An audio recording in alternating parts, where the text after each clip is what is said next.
Hey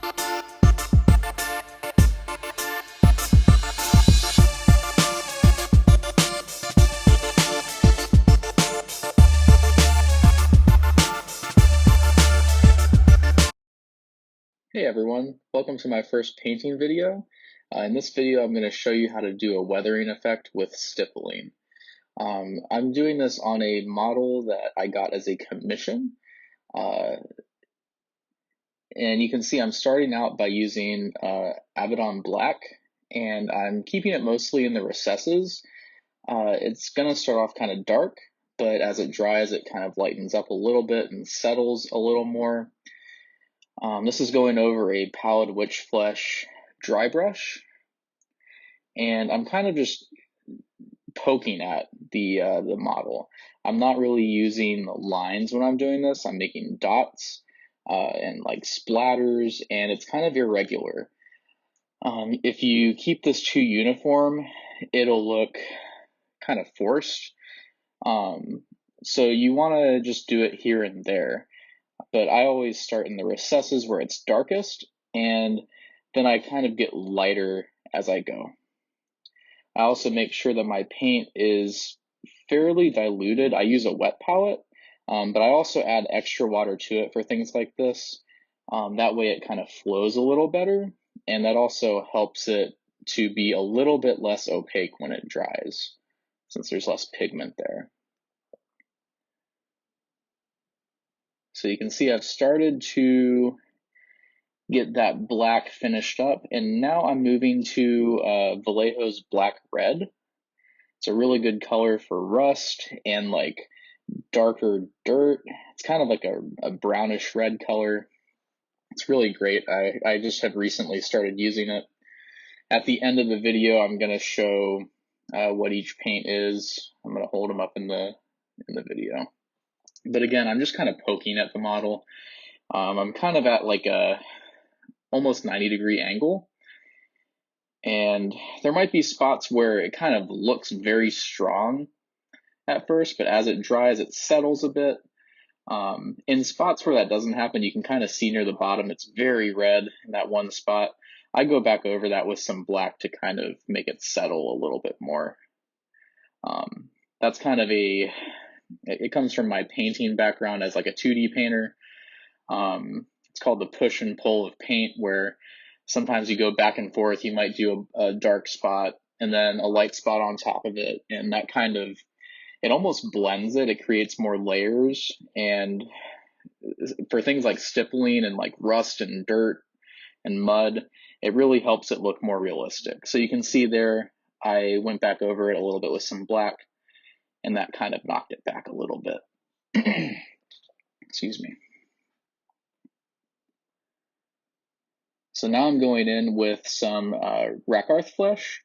So not quite my brightest color, but I'm kind of reapplying it in spots where I want to show more of the armor color. Later I'll put Pallid Witch Flesh on certain parts where it's going to be the light hitting it. But you can see I kind of blocked back in the main part of the armor. And I'm going to go in, and right now it looks kind of like a regular, almost like heart shape. But now I'm going in with that black red again, and I'm kind of messing up the edges of it. I'm making it less regular. So that's one of the examples of like push and pull with painting. You kind of go back and forth. With these, sometimes I get questions about what colors I use for mixes. It's kind of like, you know, it's a lot of, you know, it's just 5 colors, but they're sometimes mixed, sometimes they're blended, sometimes they're really translucent and layered on top, so it's kind of hard to give like a recipe. Here I'm using Steel Legion Drab to give kind of like a light brown transition color. I'm using it on top of the Rakarth Flesh and parts of the black red, and you can see it's pretty translucent when it dries. So as it dries, I add more where I feel like it needs it.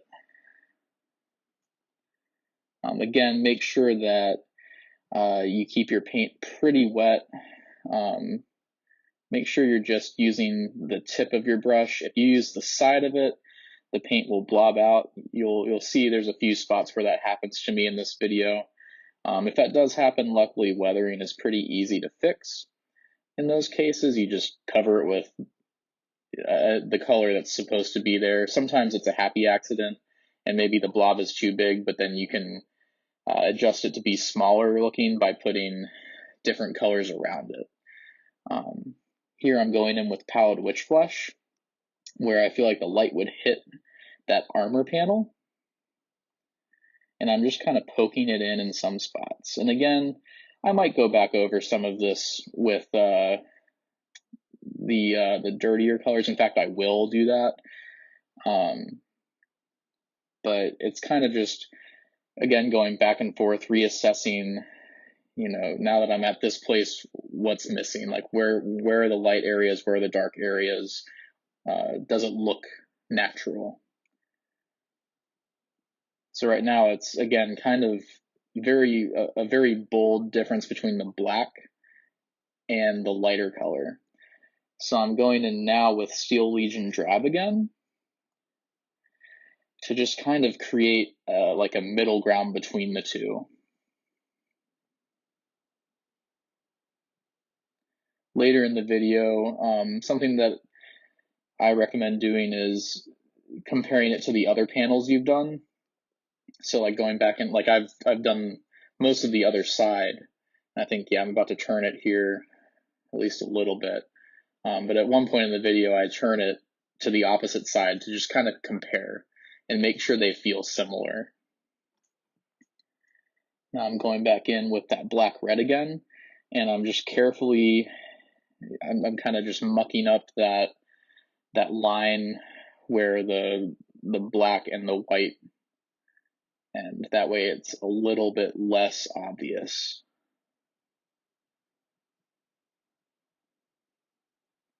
I really do think that black red is one of my favorite colors now. As far as the brush I'm using an Artis Opus Series S size 0 to do all this stippling. I probably wouldn't go much bigger than that. You could go smaller, but the points on these are really great. I would recommend them.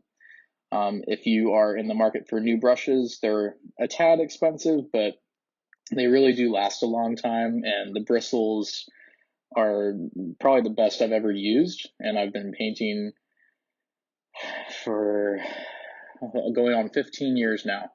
So they have a nice springiness to them that I've never experienced in any other brush. And they seem to keep their point better. And side note there, I am checking the model to make sure they're very similar on both sides. But I'm really hard on my brushes.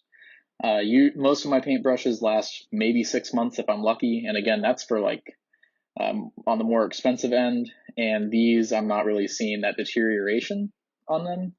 So yeah, I would check them out. They're, you know, really quality.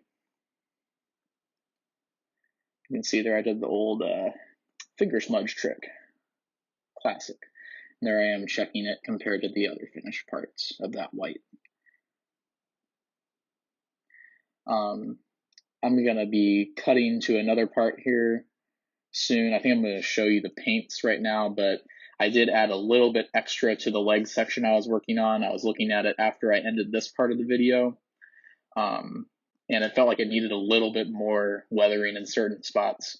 So I'm going to show that too. It won't be me actually doing it, but it's pretty minor. So there was the black red, the Abaddon black, excuse me, Rakarth Flesh, Pallid Witch Flesh, and Steel Legion Drab. Those are the only colors I used. So we can see here where I updated that. I changed it a tiny bit. But yeah, this model has been really fun. I'm excited to get it to the guy that it belongs to. And I hope this video was useful. If you would like to see more of these types of videos, please let me know. It wasn't that hard to make, surprisingly. And if there's anything in particular you want to see, again, let me know in the comments. and maybe I can work that out. Happy painting.